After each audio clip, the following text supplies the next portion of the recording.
हर सुबह 5 बजे बजने से पहले ब्रेंडा अपने कुत्तों को बाहर ले आती है। उनका भौंकना, उसका चिल्लाना, पूरा कॉम्प्लेक्स जाग जाता है। अगर कोई आवाज उठाने की हिम्मत करे तो वो फौरन अपना सीना पकड़कर जमीन पर गिर जाती है। हर बार एक नकली कोलैप्स का नाटक करती है। पुलिस भी उसका कुछ नहीं बिगाड़ सकती। नतीजा ये हुआ कि किराया आधा हो गया और इसी वजह से डेमियन वहां रहने आता है। इस डील से वो बहुत खुश है। पहला दिन एक ऐसा आदमी जिसके लिए सालों से दिन और रात एक जैसे हैं। दामन सुबह 5 बजे जैसे ही सोने की कोशिश करता है, ब्रेंडा उसे झटके से जगा देती है। पड़ोसी कहते हैं, बस जाने दो, पंगा मत लो। वो वहां खड़ा है, आंखों के नीचे काले घेरे हैं और उसके चेहरे पर एक ठंडी मुस्कान आती है। वो सुबह 5 बजे अपने कुत्तों को घुमाती है। ठीक है, अब वो रात के 2 बजे उसके दरवाजे पे दस्तक देगा। देखते हैं वो कब तक टिकती है। दामन एक night shift call centre agent है। उसका बॉडी क्लॉक सालों से उल्टा चल रहा है। खर्चे कम करने के लिए उसने उस कॉम्प्लेक्स में एक यूनिट ली है जहां किराया आधा हो चुका है। पहले ही दिन अपनी नाइट शिफ्ट से घर लौटकर वो सुबह 5 बजे सोने की कोशिश करता है। तभी नीचे से कुत्तों के भौंकने और चिल्लाने की आवाज उसे नींद से खींच लेती है। उसके अंदर गुस्से की एक लहर उठती है और फट पड़ती है। उसकी नींद खराब करने का मतलब है उसकी जान के पीछे पड़ना। कोई नहीं समझता कि एक night shift call centre agent के लिए सुकून की नींद क्या मायने रखती है। वो पूरी रात फोन पर रहता है, कॉल्स उठाता है, डिस्प्यूट संभालता है। उसे सांस लेने की फुर्सत नहीं मिलती। वो बस दिन में थोड़ी नींद पूरी करना चाहता है और वो भी उससे छीन ली जाती है। वो खिड़की खोलता है और देखता है कि ब्रेंडा कोर्टयार्ड में बड़े बड़े कुत्तों को घुमा रही है, उन्हें पागलों की तरह भौंकने दे रही है और खुद भी जोर जोर से चिल्ला रही है। उसकी आवाज पूरे कॉम्प्लेक्स में गूंज रही है। वो वक्त देखता है, ठीक सुबह के 5 बजे हैं। इतनी सुबह इतना शोर, क्या तुम में जरा भी तमीज नहीं है? अपने कुत्तों को संभालो और अपना मुंह बंद रखो। ब्रेंडा ठिठक जाती है। वो अपना सिर ऊपर उठाती है, एक एक करके फ्लोर्स गिनती है और दामन के यूनिट को लॉक करके सीधा बिल्डिंग की तरफ भागती है। कुछ ही मिनटों में उसके दरवाजे पर जोर जोर से दस्तक होती है। 10th floor. मैंने तुम्हें खिड़की खोलते देखा था। दामन ने आज तक किसी को इतना शोर मचाते और फिर इतनी हिम्मत दिखाते नहीं देखा कि वो खुद दरवाजे पर आ जाए। वो दरवाज़ा खोल देता है। क्या तुम ही ऊपर से चिल्ला रहे थे? तुम हो कौन? मैं तुम्हें नहीं जानती। दामन जवाब देता है, मैं वही हूं जो नीचे कुत्तों को घुमा रही थी। मना मत करना। मैंने फ्लोर्स गिने थे, वो तुम ही थे। मैं बस खिड़की से चिल्ला रहा था। तुम्हें कैसे पता कि मैं तुम पर ही चिल्ला रहा था? ब्रेंडा कहती है, मैं और किस पर चिल्लाती? मैंने लोगों को वॉलेट्स ढूंढते देखा है, बैग्स ढूंढते देखा है, लेकिन पहली बार किसी को अपने लिए गाली ढूंढते देख रही हूँ। नीचे सिर्फ एक ही इंसान कुत्तों को घुमा रहा था, तो जाहिर है मैं तुम पर ही चिल्ला रहा था। मैं 10th फ्लोर पर रहता हूँ। मुझे नीचे से कैसे दिखेगा कि तुम ही हो? तुमने मुझे कुत्तों को बुलाते सुना, है ना? तो तुम्हें पहले से पता था कि तुम मेरी नींद खराब कर रही हो। मैं तो बस ये सोच रहा था कि आखिर वो कौन है जो सूरज निकलने से पहले ही नीचे चिल्ला रहा है। ब्रेंडा का चेहरा गुस्से से लाल हो जाता है। वो हाथ उठाती है मारने के लिए। दामन कहता है, करो, हिचकिचाओ मत। ब्रेंडा की आंखें बदल जाती हैं। उसे कुछ अजीब लगता है। उसका हाथ हवा में ही रुक जाता है। वो सीढ़ियों के पास लगे सिक्योरिटी कैमरा की तरफ देखती है और हाथ नीचे कर लेती है। मेरे साथ ये सब मत करो, मैं ऐसे झांसों में नहीं आती। मैं तो तुमसे हर्जाना मांगने वाली थी। दामन कहता है, लगता है अब वो मुमकिन नहीं है। ब्रेंडा चिल्लाती है, तुम चाहते हो कि मैं तुम्हें पैसे दूं? जब तुम पैदा भी नहीं हुए थे तब से मैं ये खेल खेल रही हूँ। और इसी के साथ वो अपना सीना पकड़ती है और जमीन पर ढेर हो जाती है। ओ नहीं, मेरा दिल, धड़कन तेज हो रही है, आज तुम बचोगे नहीं। दामिन कहता है, ब्रेंडा, मैं कॉल सेंटर में नाइट शिफ्ट करता हूँ। मैं पूरी रात कॉल्स उठाता हूँ, हर तरह के डिस्प्यूट संभालता हूँ। मैंने बीमारी के ऐसे कई नाटक देखे हैं। तुम्हारा चेहरा ठीक है, सांसें भी बराबर चल रही हैं और पल्स भी तेज है। अगर वाकई कार्डियक एपिसोड होता तो तुम चिल्ला भी नहीं पाती। और ये पूरा सीन ऑडियो और वीडियो के साथ रिकॉर्ड हो रहा है। ये एक टेक्स्ट बुक फेक कोलैप्स है जो शांति भंग कर रहा है। तो बताओ, मैं 911 को कॉल करूं या पुलिस को? जैसे ही वो ये सुनती है, ब्रेंडा झटके से खड़ी हो जाती है। उसकी आंखों में नफरत और जहर है। बहुत हिम्मत है तुझमें, छोकरे। ये अभी खत्म नहीं हुआ है। वो सीढ़ियों से नीचे उतरते हुए बुदबुदाती है और वहां से चली जाती है। उसके जाने के बाद दामन सोने का ख्याल छोड़ देता है। वो नाश्ता ऑर्डर करता है और जैसे ही खाने वाला होता है, दरवाजे पर फिर दस्तक होती है। वो दरवाज़ा खोल देता है। सामने पड़ोसी मिस जैनेट खड़ी हैं। दामन, क्या आज सुबह तुम्हारी ब्रेंडा से बहस हुई? दामन जवाब देता है, ब्रेंडा? ओ, वही जो सुबह शोर मचाकर सबको जगा रही थी। वो मेरी नींद खराब कर रही थी, तो मैंने बस बोल दिया। दामन, उससे सीधे पंगा मत लो। इस कॉम्प्लेक्स में बहुत से लोग उससे परेशान हो चुके हैं। मिस जैनेट उसे दरवाजे की तरफ खींचती हैं और आवाज धीमी करके पूरी कहानी बताती हैं। दामन, तुम आधी बात भी नहीं जानते। ब्रेंडा को ये यूनिट एक डेमोलिशन रीसेटलमेंट डील में मिला था। जब से वो यहाँ आई है उसे लगता है ये पूरी बिल्डिंग उसका अपना आंगन है। जो मन आता है वो करती है। कभी सामने वाला दरवाज़ा खुलता है और मिस्टर लू बाहर आते हैं। वो भी बहुत गुस्से में है। क्या तुम ब्रेंडा की बात कर रहे हो, उस औरत की? तुम्हें अंदाज़ा नहीं है। वो अपने घर में रोज़ चीज़ें तोड़ती थी, जानबूझकर कुत्तों को भौंकने देती थी, आधी आधी रात तक शोर मचाती थी। किसी को नींद नहीं आती थी। दामन पूछता है, क्या उसका कोई परिवार नहीं है, कोई उसे समझाने वाला? उसका एक बेटा है जो उससे भी बुरा है। कोई उसे हाथ लगाने की हिम्मत नहीं करता। लोगों ने प्यार से समझाने की कोशिश की, बहस की, लेकिन कुछ काम नहीं आया। वो सबको डरा देता है। जब घर के अंदर के नाटक से कुछ नहीं हुआ तो उसने तरीका बदल दिया। अब वो हर सुबह नीचे आकर कुत्तों को घुमाती है और खुद चिल्लाती है ताकि किसी को नींद ना आए। और उसे कोई शर्म नहीं है। बच्चों को डराना, जानबूझकर कुत्तों को लोगों की तरफ छोड़ना, ये उसका रोज का काम है। कितने ही बच्चे उसे देखकर रोए हैं।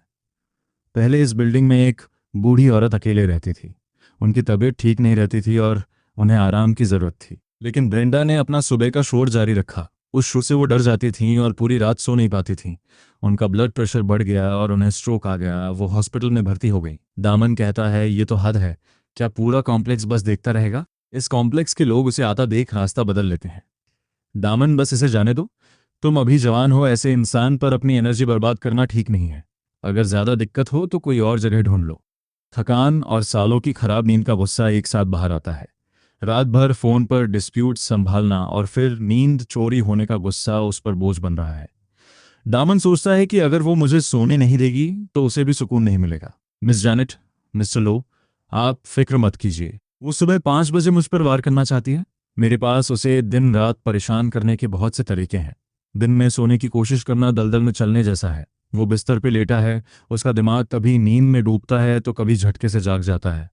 जैसे ही थोड़ी नींद आती है फिर से नाइट शिफ्ट का वक्त हो जाता है। वो कॉल सेंटर में एक और रात गुजारता है। लगातार कॉल्स, सवाल और बहस उसे पूरी तरह थका देती है। सुबह 5 बजे वो घर लौटता है, बस बिस्तर पर गिर जाना चाहता है। वो पर्दे खींचता है, कंबल ओढ़ता है। उसका थका हुआ शरीर जैसे ही ढीला पड़ता है तभी नीचे से शोर उसके दिमाग में चुभने लगता है। वो झटके से उठ खड़ा होता है। थकान की जगह अब जिद ले लेती है। वो कपड़े पहनकर नीचे जाता है। रेक्स, लकी, ब्रेंडा पीछे मुड़ती है और दामन को अपने पीछे खड़ा देख चिढ़ जाती है। मेरे पीछे क्यों आ रहे हो? जो मैं बोल रही हूँ वही दोहरा रहे हो? क्या तुम्हारा दिमाग खराब हो गया है? दामन कहता है, ब्रेंडा, मैं तो बस कुत्ते बुलाने में तुम्हारी मदद कर रहा हूँ। तुम्हारी आवाज़ थोड़ी कमज़ोर लग रही थी। शायद कल रात सोई नहीं, अभी से सांस फूलने लगी। इतनी सुबह और कोई काम नहीं है? मेरी नकल करना मजाक लगता है? यहाँ से दफ़ा हो जाओ। मेरा पीछा मत करो। अपना रास्ता नापो। इतना भड़कने की ज़रूरत नहीं है। मैं बस सुबह की सैर पर निकला हूँ। इत्तेफाक से हम एक ही तरफ जा रहे हैं। क्या ये रास्ता सिर्फ तुम्हारे लिए है? ब्रेंडा का चेहरा लाल हो जाता है। उसके पास कोई जवाब नहीं है। वो कुत्तों पर और जोर से चिल्लाती है। दामन उसके ठीक पीछे रहकर हर शब्द दोहराता है। तुम जानबूझकर पंगा ले रहे हो। मैं चेतावनी दे रही हूँ, मेरा पीछा करना बंद करो वरना पछताओगे। पछताऊंगा? ब्रेंडा, तुम आखिर क्या करोगी? मुझसे बहस करोगी या हाथ उठाओगी? ओह, मैं तो बहुत डर गया। ब्रेंडा मुड़ती है और वहां से भागने लगती है। ब्रेंडा, सैर खत्म भी हो गई। ये तो बहुत जल्दी हो गया। उम्र हो रही है, एनर्जी कम लगी है। वो मुड़कर उसकी तरफ उंगली उठाती है। गुस्से से कांप रही है, एक पूरा सेंटेंस भी नहीं बोल पाती। तुम बस रुको। वो घर की तरफ भागती है। दामन उसे मुस्कुराते हुए देखता है। उसके बिल्डिंग के दरवाजे तक उसका पीछा करता है ताकि पक्का कर सके कि वो अंदर चली गई है। जैसे ही वो अपनी बिल्डिंग में लौटता है मिस जैनेट मिल जाती हैं।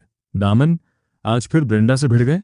वो तो कुत्तों के कम से कम 3 चक्कर लगाती है लेकिन आज उसकी आवाज तक नहीं आई। पर तुम बहुत सीधे हो। वो पूरा परिवार मुसीबत है। उसका बेटा गुंडों के साथ घूमता है, बहुत गुस्से वाला है। पीछे से कोई हमला ना कर दे। संभल कर रहना, फिक्र मत कीजिए। वो रोज मेरी नींद खराब कर रही है। अब तो सुकून से सो भी नहीं पाता। ये मैं बर्दाश्त नहीं करूंगा। मैं खुद पंगा नहीं लेता लेकिन पीछे भी नहीं हटता। उसने मेरी शांति छीनी है। अब मैं रात के 2 बजे तक उसका साथ दूंगा। अगले दिन सूरज निकलने से पहले ही दामन की शिफ्ट खत्म होती है। अभी वो कॉम्प्लेक्स पहुंचा भी नहीं था कि उसे अंदर से ब्रेंडा के चिल्लाने और कुत्तों के भौंकने की आवाज आती है। वो फोन देखता है। सुबह के 4:30। वो उससे पहले शुरुआत करने की कोशिश कर रही है। उसे नहीं पता कि दामन घर पे था ही नहीं। वो चुपके से उसके पीछे पहुंच जाता है। आज जल्दी उठ गई ब्रेंडा? उसे अचानक देखकर वो चौंक जाती है, फिर खुद को संभाल कर अनजान बनने का नाटक करती है। बूढ़े लोगों को ज्यादा नींद नहीं आती। देर से सोना, जल्दी उठना मेरे बस में नहीं है। बिल्कुल ब्रेंडा, जल्दी सोना और जल्दी उठना अच्छी बात है। अपनी सैर जारी रखो। वैसे आज आवाज़ काफ़ी कमज़ोर लगी है। कल चिल्ला चिल्ला कर गला बैठ गया क्या? और चेहरा भी ठीक नहीं लग रहा। बेवकत जागने की वजह से नींद पूरी नहीं हो रही है ना? ब्रेंडा अकड़ जाती है, लेकिन और जोर से चिल्लाने लगती है। क्या बोल रही हो ब्रेंडा? यह आखिरी चीख बहुत जल्दी खत्म हो गई। एक night shift call centre agent के तौर पर मेरा एक्सपीरियंस कहता है कि यह लॉन्ग टर्म स्लीप डिसरप्शन का मामला है। बहुत ज़्यादा टेंशन है। आवाज़ निकालने की ताकत भी नहीं बची। ये वाली चीख जोरदार थी, लेकिन गले में खराश है। शायद नसें बहुत ज़्यादा खिंची हुई हैं। चिल्लाती रहो, वरना मुझे कैसे पता चलेगा कि तुम में कुत्तों को घुमाने की ताकत बची भी है या नहीं? ब्रेंडा ये सह नहीं पाती। वो एक चक्कर भी पूरा नहीं करती और सीधे नाश्ते की रेहड़ी की तरफ भागती है, लेकिन वहां अभी कोई नहीं आया है। वो ठंडी हवा में खड़ी रह जाती है। दामन कहता है, ब्रेंडा, इन स्टीम्ड बंस से तुम्हारी थकान दूर नहीं होगी। नींद और नसें जब इतनी खराब हों तो सिर्फ खाने से काम नहीं चलता। तुम्हें सीख हीरा, एबलोनी, बर्ड्स नेस्ट जैसे असली चीज़ों की ज़रूरत है। मत कहना कि कोई तुम्हारे लिए ये सब नहीं खरीदा।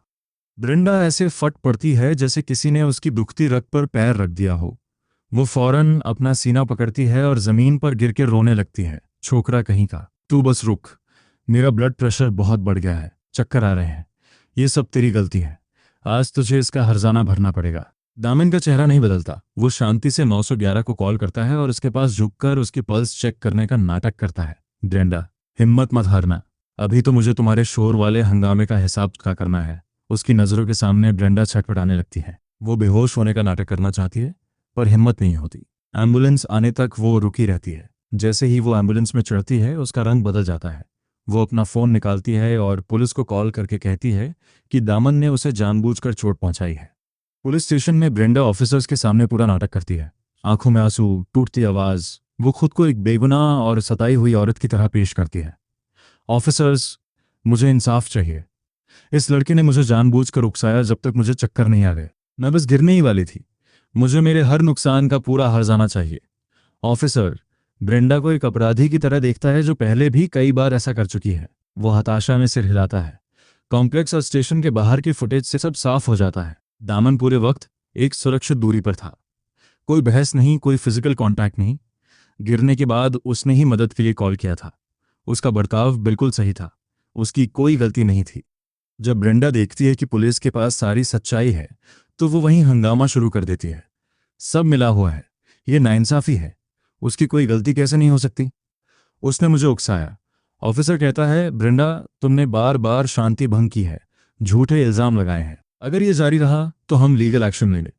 लीगल एक्शन का नाम सुनते ही ब्रेंडा की हवा निकल जाती है। उसका सारा गुस्सा गायब हो जाता है। अब उसकी हिम्मत नहीं होती कि वो चिल्लाए। वो बस दामन को जहरीली नजरों से देखती है, जैसे उसे कच्चा चबा जाएगी। तीसरी सुबह जैसे ही दामन अपना दरवाज़ा खोलता है, एक गंदी बदबू उसके चेहरे पर लगती है। किसी ने उसके दरवाजे के ठीक बाहर कुत्तों की गंदगी फेंक दी थी। दामन सोचता है कि चलो अच्छा है, आखिरकार उसने असली खेल शुरू कर दिया।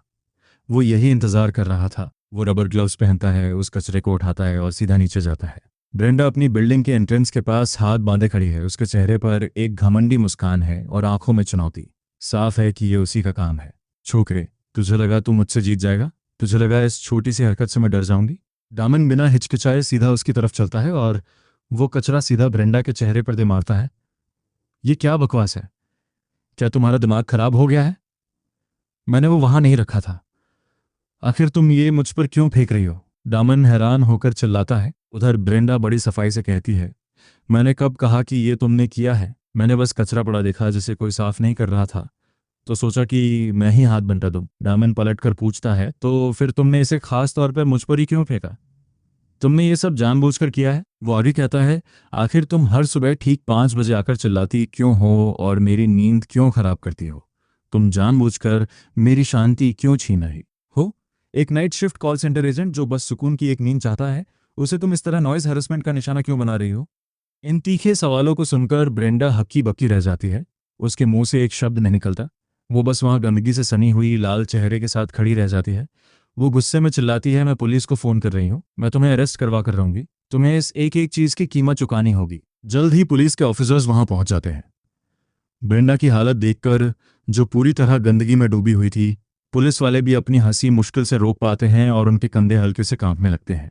दामन तुरंत ऑफिसर्स की तरफ मुड़ता है और माफ़ी मांगते हुए कहता है, ऑफिसर्स, मुझे बहुत दुख है।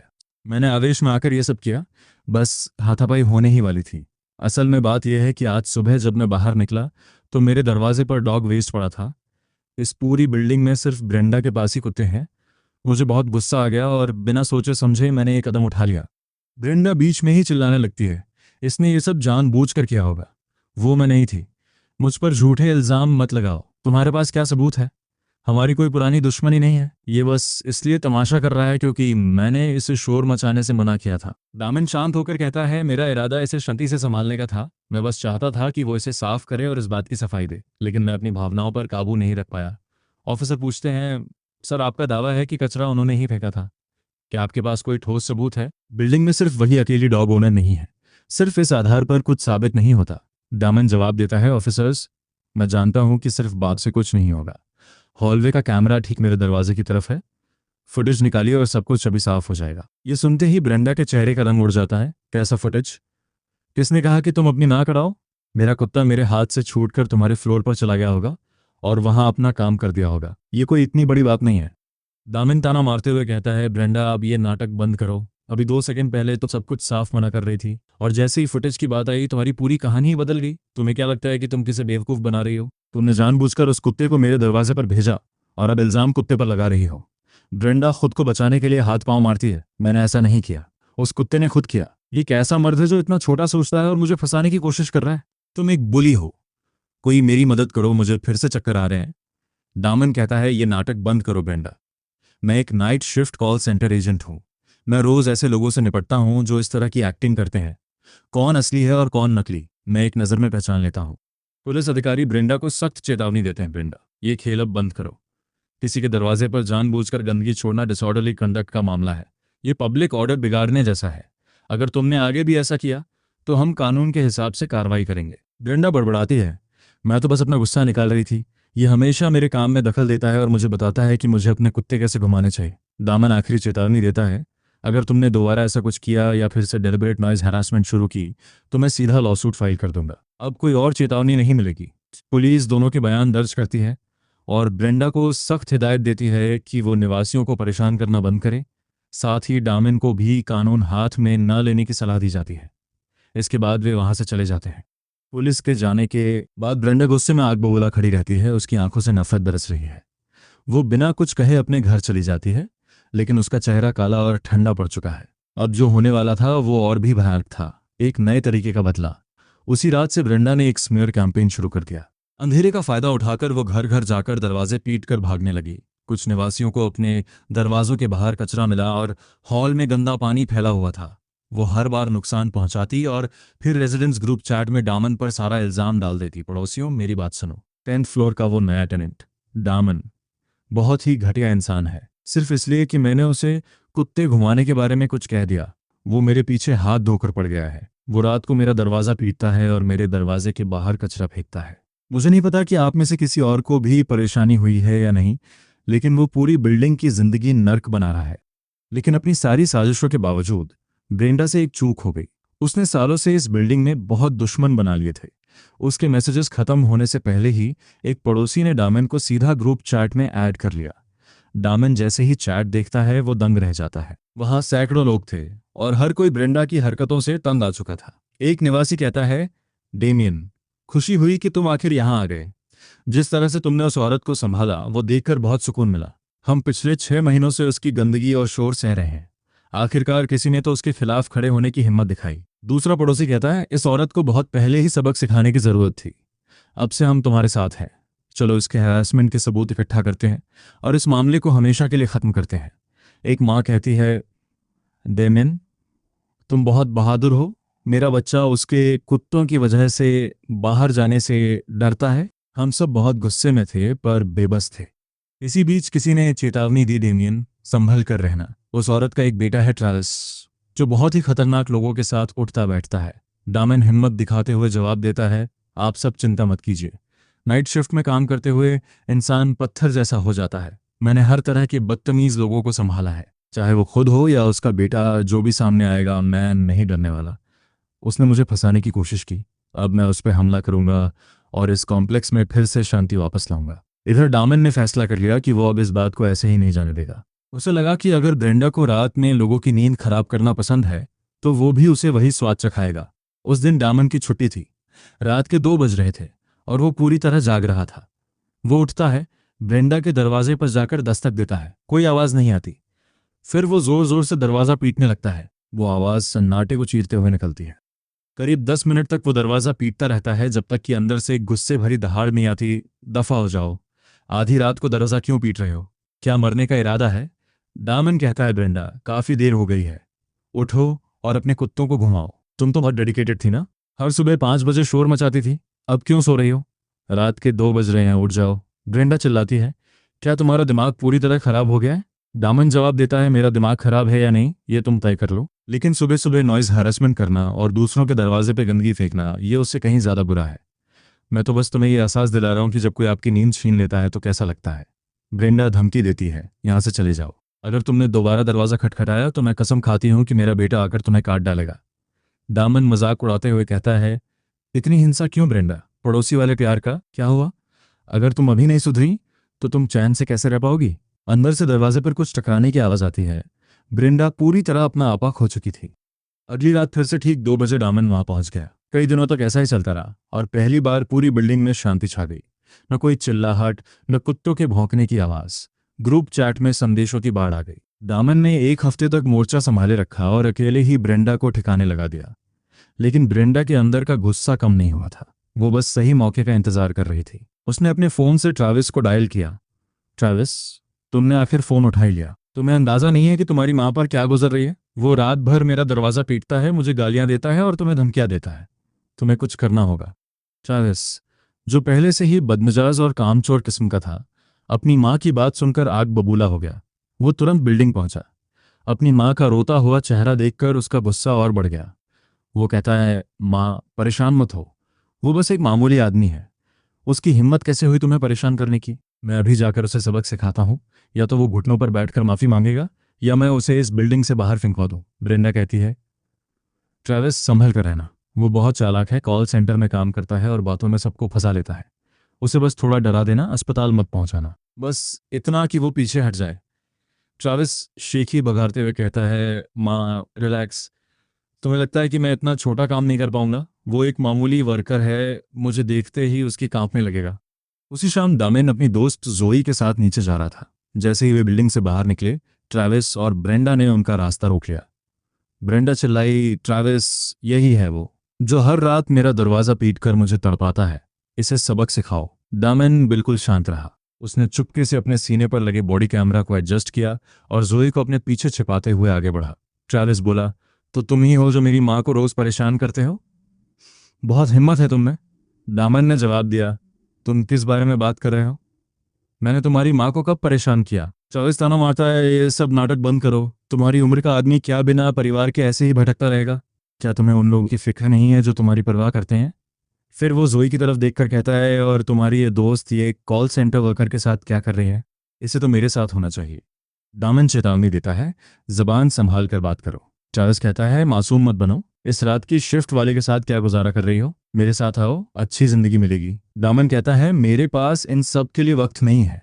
तुम्हारी माँ ने नॉइज हैरेसमेंट शुरू की, गंदगी फेंकी और मुझे फंसाने की कोशिश की। अगर तुमने जोई को परेशान करना बंद नहीं किया तो अंजाम बुरा होगा। ब्रेंडा बीच में बोल पड़ती है, ट्रैविस डरो मत, ये अकेला रहता है, इसका कोई सहारा नहीं है, इसके साथ जो चाहो वो करो। ट्रैविस कहता है, मेरी माँ की बात इस कॉम्प्लेक्स में कानून है, अगर तुम पीछे नहीं हटे तो मैं तुम्हारी नींद हराम कर दूंगा। दामन मुस्कुराता है और अपने बॉडी कैमरा की तरफ इशारा करते हुए उस फुटेज को सीधा रेजिडेंट्स ग्रुप चैट में डाल देता है। दामन अपने फोन की स्क्रीन को देखता है। उसके मन में कई भावनाएं चल रही थी। उसे एक पल के लिए ब्रेंडा पर दया आई थी, लेकिन वो दया कल रात ही खत्म हो गई थी। कल रात जब दामन कचरा फेंकने नीचे गया था तो उसने कोने में ब्रेंडा और ट्रैविस को फुसफुसाते हुए सुना था। वो वहीं दीवार से चिपक कर खड़ा हो गया। ब्रेंडा कह रही थी, मैं हर सुबह ऐसा ही करूंगी, हर इंसान को इस बिल्डिंग से भगा दूंगी। जब सब खाली हो जाएगा तो ये पूरा इलाका हमारा होगा। हम यहाँ सब्जियां उगाएंगे और जितने चाहे उतने कुत्ते रखेंगे। ये पूरा कॉम्प्लेक्स हमारा साम्राज्य होगा। ट्रैविस ने कहा, माँ ये तो कमाल का आइडिया है, लेकिन ये दामन बहुत परेशान कर रहा है। ब्रेंडा ने जवाब दिया, जल्दबाजी मत करो, मैं उसे खुद भगा दूंगी। जो भी बीच में आएगा मैं उन्हें बाहर का रास्ता दिखा दूंगी, फिर मैनेजमेंट भी हमारी बात मानेगा। ये सुनकर दामन सन्न रह गया। उसकी सारी हमदर्दी खत्म हो गई। उसने चुपके से ये सब अपने फ़ोन में रिकॉर्ड कर लिया था। जैसे ही वो अपने घर पहुंचा उसने बिना सोचे समझे वो रिकॉर्डिंग ग्रुप चैट में डाल दी। ये ब्रेंडा और ट्रैविस की अपनी आवाज़ में उनकी घिनौनी साजिश थी, पड़ोसियों को भगाने और पूरे कॉम्प्लेक्स पर कब्जा करने की। जैसे ही वो रिकॉर्डिंग चैट में पहुंची, कुछ ही मिनटों में वहां एक धमाका सा हो गया।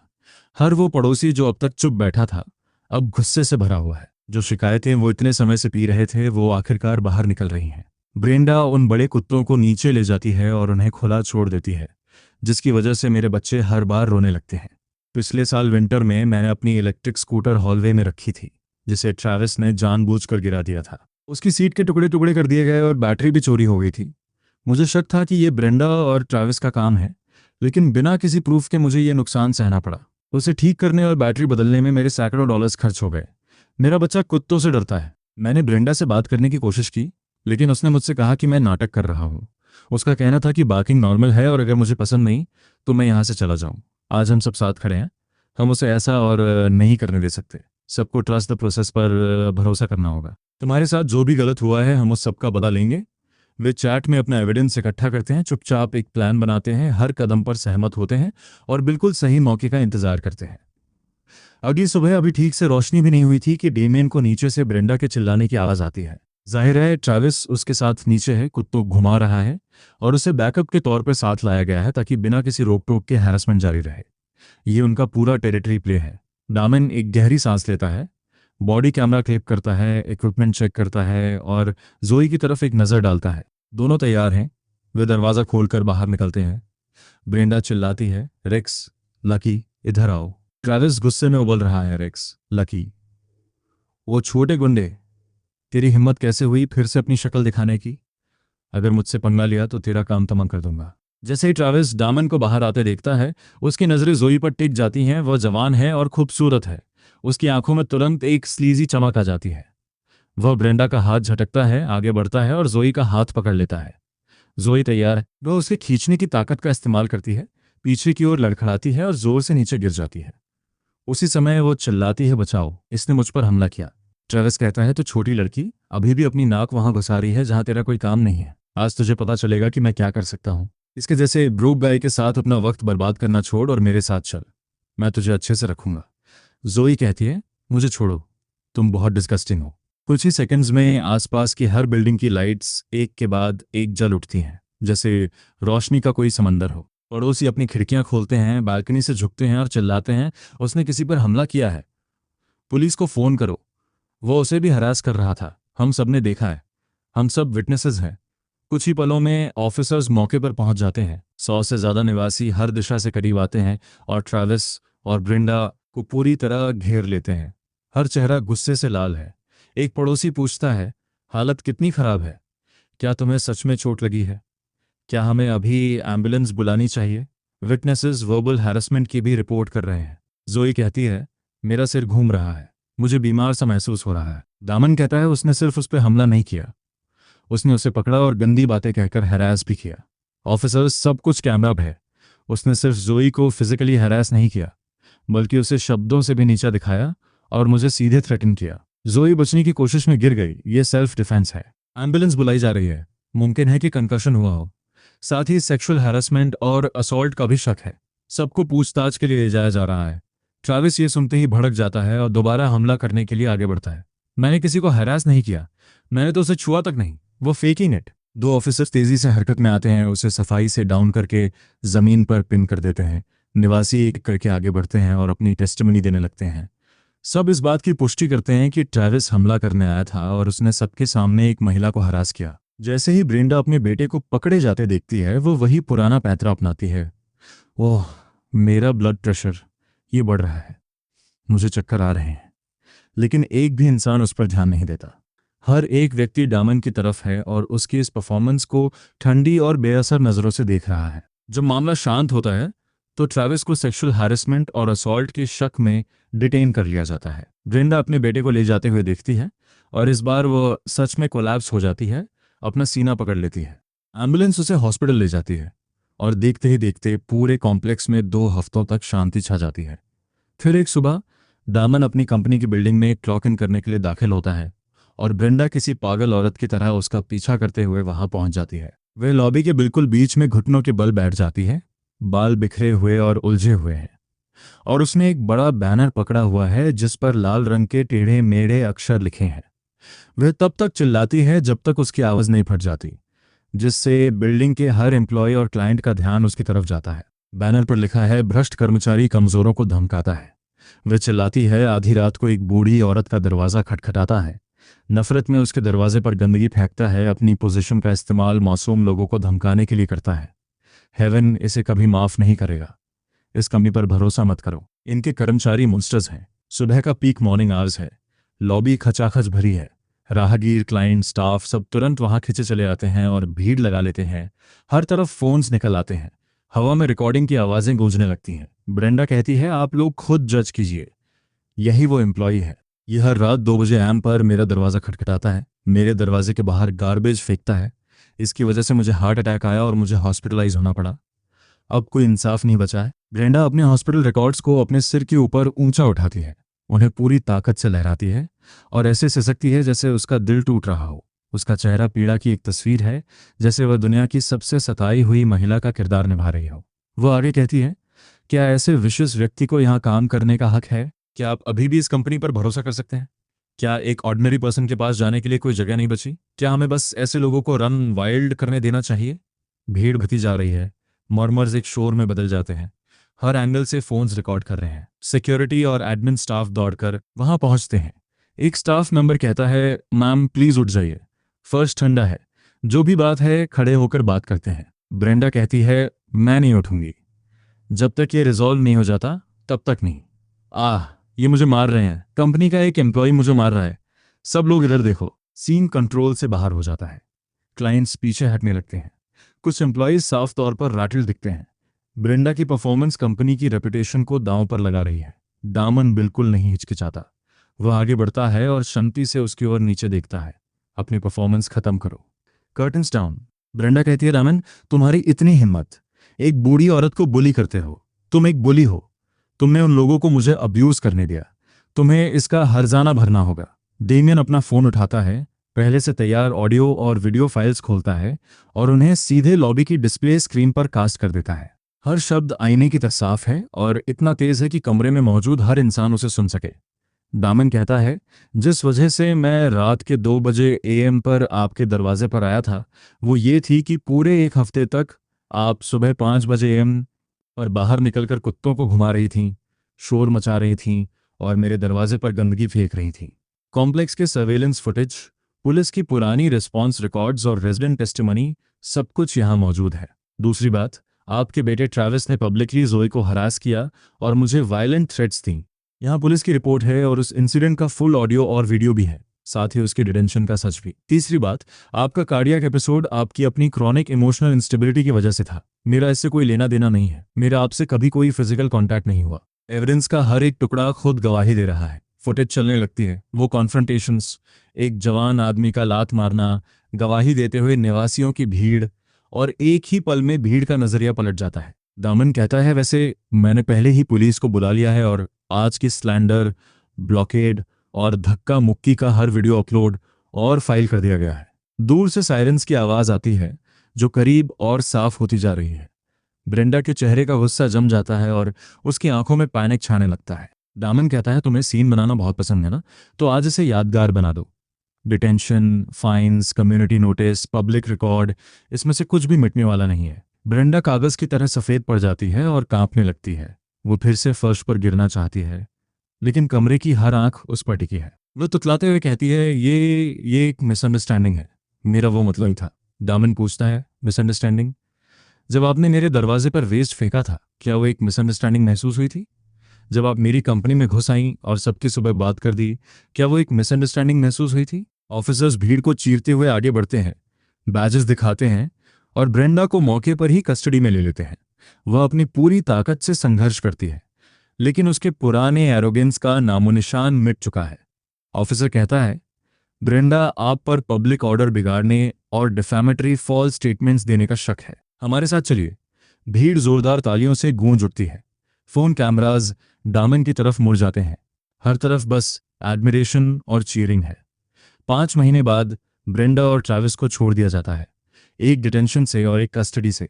जैसे ही वे वापस कॉम्प्लेक्स में आते हैं, ब्रेंडा अपनी सारी अकड़ छोड़ देती है। उसके चेहरे पर एक हॉलो स्माइल चिपकी हुई है।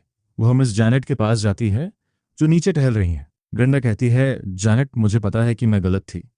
मुझे नहीं पता मुझे क्या हो गया था। वो सब एक्टिंग आउट, झूठ फैलाना, सबको दुख पहुंचाना, मुझे माफ़ कर दो। अब से कोई शोर नहीं होगा, कोई बहस नहीं होगी। क्या हम अच्छे नेबर्स बनकर नहीं रह सकते? जेनेट कहती है, ब्रेंडा, रहने दो, हम बेवकूफ़ नहीं हैं। इस कॉम्प्लेक्स में हर कोई जानता है कि तुम असल में कौन हो। अगर तुम्हें सच में अपनी गलती का एहसास होता तो तुम कभी डेमियन के दरवाजे पर वेस्ट नहीं फेंकती, उसके वर्क प्लेस पर हंगामा करने नहीं जाती, या अपने बेटे को लोगों को चोट पहुंचाने के लिए नहीं भेजती। हम तुम्हारी अपॉलॉजी स्वीकार नहीं करते और हम तुमसे कोई मतलब नहीं रखना चाहते। डेमियन ने इस पूरे कॉम्प्लेक्स की शांति के लिए यह सब झेला। उसने बहुत कुछ सहा। तुम्हारे बेटे ने लगभग किसी को हॉस्पिटल पहुंचा दिया था और जोई को हैरास किया। तुम झूठ फैलाने और पब्लिक सीन खड़ा करने के लिए उसके वर्क प्लेस तक चली गई, और अब तुम विक्टिम बनने का नाटक करके सिंपैथी पाना चाहती हो? मुमकिन ही नहीं है। यहाँ से चली जाओ और अपनी और फजीहत मत कराओ। पड़ोसी हर दिशा से घेर लेते हैं, उनकी आवाज़ें एक दूसरे पर हावी होने लगती हैं।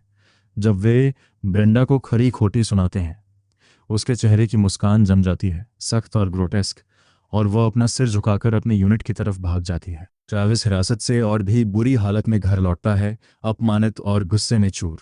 उसे उम्मीद थी कि पड़ोसी उससे डरेंगे, उसे रास्ता देंगे।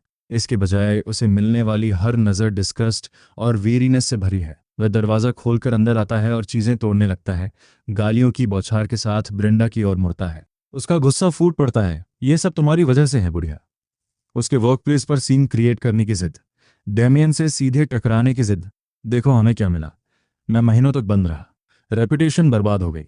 अब एक भी इंसान मुझसे बात नहीं करेगा। पूरा कॉम्प्लेक्स हमें नीची नज़रों से देखता है। ये जीने का कोई तरीका नहीं है। ब्रेंडा कहती है, मुझे भी अंदाज़ा नहीं था।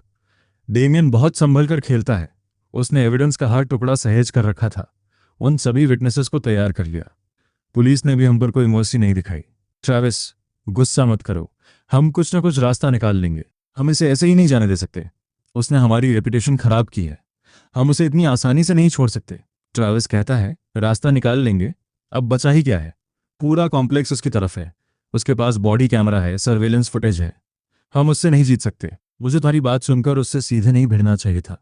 ब्रेंडा कहती है, हम इसे बस ऐसे ही छोड़ सकते। उसे एविडेंस इकट्ठा करने और पुलिस बुलाने का बहुत शौक है ना, तो चलो कुछ बड़ा करते हैं। ये पक्का करते हैं कि वो हमारे काम में फिर कभी इंटरफेयर ना करे। बेटा मेरी बात सुनो। ट्रैविस पूछता है, मॉम बस एक बार कहो, मैं अभी किसी को ढूंढ कर लाता हूँ, उसके दोनों टांगें तोड़वा दूंगा। उसे एहसास होने दो कि हमसे पंगा लेने का क्या मतलब होता है। ब्रेंडा कहती है, क्या तुम पागल हो? अगर सीधे उस पर हमला करोगे तो एविडेंस पीछे छोड़ दोगे। उसके पास हमेशा वो बॉडी कैमरा रहता है, साथ ही कॉम्प्लेक्स सर्वेलेंस भी है। पुलिस हमें पलक झपकते ही दोबारा पकड़ लेगी। हमें किसी ऐसे को ढूंढना होगा जो हमारे लिए डर्टी वर्क करे, ताकि हम पर कोई आंच ना आए। मैंने सुना है कि कॉम्प्लेक्स के एंट्रेंस के पास कुछ अनएम्प्लॉयड ड्रिफ्टर्स घूमते रहते हैं, आलसी हैं और हमेशा लड़ते रहते हैं। उन्हें थोड़ा पैसा दो और वे कुछ भी करेंगे। ट्रैविस कहता है, सही कहा मॉम, आप बहुत शार्प हो। हम उन ड्रिफ्टर्स में से एक दो को पकड़ते हैं, उनसे कहेंगे कि डेमियन को कॉर्नर कर लें, उसे अच्छे से डराएं, उसका सामान तोड़ दें, उसे इतना मारे कि वह बाहर कदम रखने की हिम्मत ना करे। ये पक्का करो कि वह हमसे फिर कभी न टकराए। अगर पुलिस उन्हें पकड़ भी ले तो भी सुराग हम तक नहीं पहुंचेगा। ड्रिफ्टर्स इल्जाम सहेंगे और हम साफ बच जाएंगे। ब्रेंडा एक दराज से मुड़े तुड़े नोटों की एक गड्डी निकालती है, फिर सस्ती शराब की एक बोतल निकालती है और उन्हें मेज पर पटक देती है। ब्रेंडा कहती है, $600 और साथ में ये बोतल। बाहर मौजूद दो सबसे खूंखार ड्रिफ्टर्स को खरीदने के लिए काफ़ी है। अभी जाओ, जब तक अंधेरा है उन्हें ढूंढो, उन्हें सब कुछ साफ साफ समझा दो। उनसे कहो कि आज रात डेमियन की बिल्डिंग के एंट्रेंस पर इंतजार करें। जब तक वे उसमें खौफ भर देते हैं और उसका सामान रेक कर देते हैं, हम उन्हें बाद में और पैसे देंगे। ट्रैविस कहता है, समझ गया। सुनिए, कोई सुराग नहीं बचेगा। उन्हें पता नहीं चलना चाहिए कि हम कौन हैं। ज़रूरत से ज़्यादा एक शब्द भी नहीं कहूँगा। ब्रेंडा कहती है, रिलैक्स मॉम, मैंने सब संभाल लिया है। डेमियन अब हमें देखते ही दुम दबाकर भागेगा। ट्रैविस पैसे और बोतल अपनी जेब में डालता है और तेजी से दरवाजे से बाहर निकल जाता है, सीधा स्क्रैपयार्ड और बैक एली की तरफ। वो ड्रिफ्टर्स का ठिकाना है। ब्रेंडा खिड़की पर खड़ी होकर नीचे सड़क पर नजरें टिकाए हुए है, इस डर से कि कोई ट्रैविस को देख न ले और मन ही मन अपनी काल्पनिक जीत और बदले का स्वाद ले रही है। लेकिन उन दोनों में से कोई नहीं जानता कि डामन और पड़ोसी पहले से ही उनसे 10 कदम आगे हैं। जब से ब्रेंडा और ट्रैविस रिहा हुए थे, डामन को पता था कि वे चैन से नहीं बैठेंगे। उसने पहले ही कॉम्प्लेक्स के कई निवासियों के साथ हाथ मिला लिया था और एक नेबरहुड वॉच ग्रुप बना लिया था। उन्होंने अपने दरवाजों और बिल्डिंग के एंट्रेंसेस पर high definition night vision cameras लगा दिए थे और पड़ोसी बारी बारी से वॉच पर रह रहे थे। उन दोनों की हर मूव को ट्रैक कर रहे थे। जिस पर ट्रैविस ड्रिफ्टर्स को ढूंढने के लिए बाहर निकलता है, डामन को तुरंत अलर्ट मिलता है और वो बिल्डिंग सिक्योरिटी के साथ साथ पुलिस को भी खबर कर देता है। जाल बिछाया जा चुका है, सबको प्लान पर पूरा भरोसा है। वे लोग सीधा मौत के कुएं में कदम रख रहे हैं। मकसद सिर्फ ड्रिफ्टर्स को पकड़ना नहीं है, बल्कि ब्रेंडा और ट्रैविस के खिलाफ उकसाने और असॉल्ट के पक्के सबूतों को पक्का करना है। इस बार उन्हें अपनी हर करतूत की भारी कीमत चुकानी होगी। अलर्ट मिलते ही गार्ड्स को लैंडस्केप एरियाज, स्टेयरवेल एंट्रेंसेस और पार्किंग लॉट के पास तैनात कर दिया जाता है। प्लेन क्लोथ्स ऑफिसर्स अपनी पोजीशंस ले लेते हैं। बॉडी कैमरास चालू हैं और सब ट्रैविस और ड्रिफ्टर्स के आने का इंतजार कर रहे हैं। ट्रैविस चुपके से कॉम्प्लेक्स एंट्रेंस के पास पहुंचता है और उसे 2 लोग दिखते हैं, फटे पहने कपड़े, लेकिन आंखों में खौफनाक और शातिर चमक। वह उनके हाथों में पैसे और लिकर थमाता है और दबी आवाज में अपना काम समझाता है। ट्रैविस कहता है, काम खत्म होने के बाद तुम्हें और भी पैसे मिलेंगे। आज रात ठीक 10 बजे बिल्डिंग 3 के एंट्रेंस पर जाना। वहाँ डेमियन नाम का एक लड़का मिलेगा। उसे रोक लेना और अच्छे से डराना। उसका बैग, उसका फ़ोन, जो कुछ भी उसके पास हो, सब तोड़ देना। जितना बुरा हाल कर सको उतना अच्छा। और हाँ, कोई सुराग पीछे मत छोड़ना। उनमें से एक जवाब देता है, समझ गए, तुम बेफिक्र रहो, हम किसी और चीज़ में भले ही अच्छे न हो, लेकिन लड़ाई झगड़ा और इंटिमिडेशन हमारा स्पेशलिटी है। हम एकदम सफाई से काम करेंगे। वह लड़का फिर कभी किसी के मामले में अपनी नाक नहीं अड़ाएगा। इस काम के बाद हमारे पास ड्रिंक्स और इंटरनेट कैफे के लिए खूब कैश होगा, हम ऐश करेंगे। दोनों आदमी ट्रैविस के पीछे पीछे बिल्डिंग 3 के एंट्रेंस तक पहुंचते हैं। तभी अचानक चारों तरफ से गार्ड्स और प्लेन क्लोथ्स ऑफिसर्स उन्हें घेर लेते हैं और इससे पहले कि वे हिल भी पाएं, उन्हें जमीन पर दबोच लिया जाता है। ट्रैविस को समझ ही नहीं आता कि आखिर हो क्या रहा है। उसकी कलाइयों पर ठंडी हैंडकफ्स चढ़ा दी जाती हैं। वह छटपटाते हुए चिल्लाता है, छोड़ो मुझे, तुम्हें मुझे अरेस्ट करने का क्या हक है? एक ऑफिसर जवाब देता है, ट्रैविस, हमें रिपोर्ट मिली है, तुम पर दूसरों को असॉल्ट के लिए उकसाने और हायर करने का शक है। तुम्हें कानून के मुताबिक समन किया जा रहा है। ये तुम्हारे अकम्प्लिसेस हैं जो रंगे हाथों सबूतों के साथ पकड़े गए हैं। अब तुम्हें क्या कहना है? इसी पल ऊपर से ये सब देख रही ब्रेंडा फर्श पर ढह जाती है। उसका चेहरा राख की तरह सफ़ेद पड़ चुका है।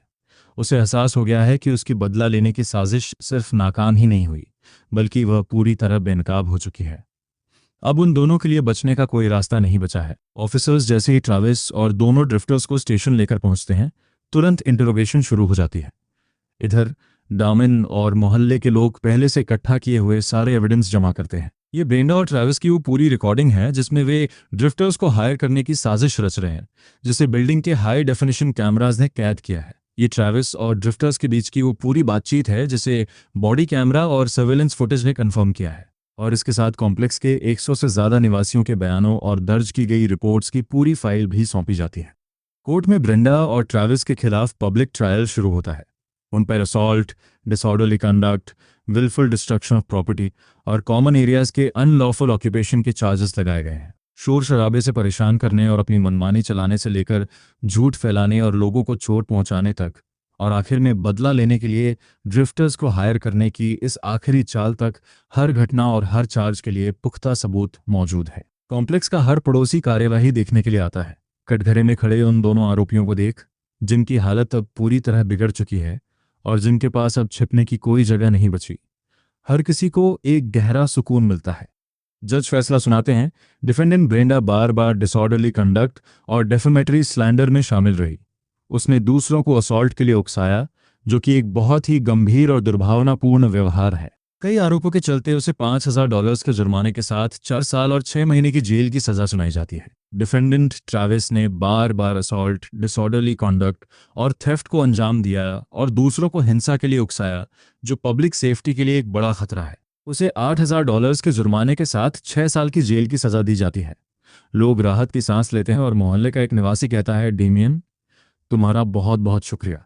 तुम्हारी वजह से ही हमें आखिर उन दोनों से छुटकारा मिला है। हमारा कॉम्प्लेक्स अब जाकर शांत हुआ है। अब हमें फिर कभी डर के साए में नहीं जीना पड़ेगा।